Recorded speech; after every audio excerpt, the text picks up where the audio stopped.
Malgré une excellente 7e place au classement général l'an dernier, Jordan Brochu ne se fait pas d'illusions cette année, surtout que sa saison a été très difficile.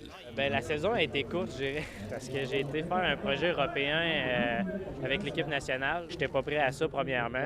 Au niveau expérience, niveau performance, j'étais loin d'être prêt. Puis je pense, comme on dit en vélo, j'ai pogné un mur. Quand on dit ça, c'est que j'ai eu des problèmes un petit peu avec ma santé, de la fatigue, surentraînement.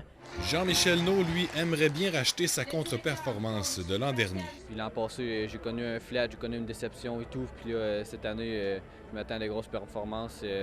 Puis en connaissant tous les parcours, on sait vraiment les points techniques.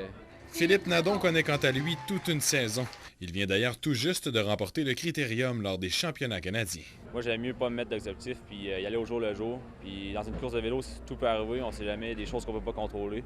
Fait que, on va voir ce qui peut arriver. Mesdames et messieurs, l'équipe du Québec!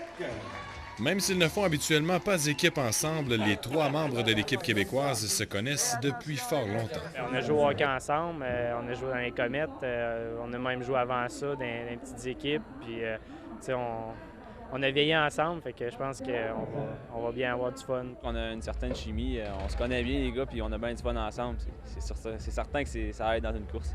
Un autre Abitibien qui pourrait se démarquer cette semaine, c'est Jean-Samuel Deshaies, qui lui s'alignera avec l'équipe canadienne. Je suis allé passer un mois en Europe, faire des courses internationales, Coupe du monde. Puis j'ai eu des bons résultats là-bas, puis au Québec aussi.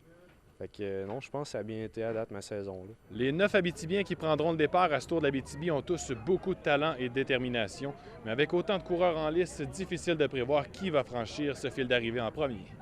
Jean-Marc Belzile, RNC Média, à Val-d'Or.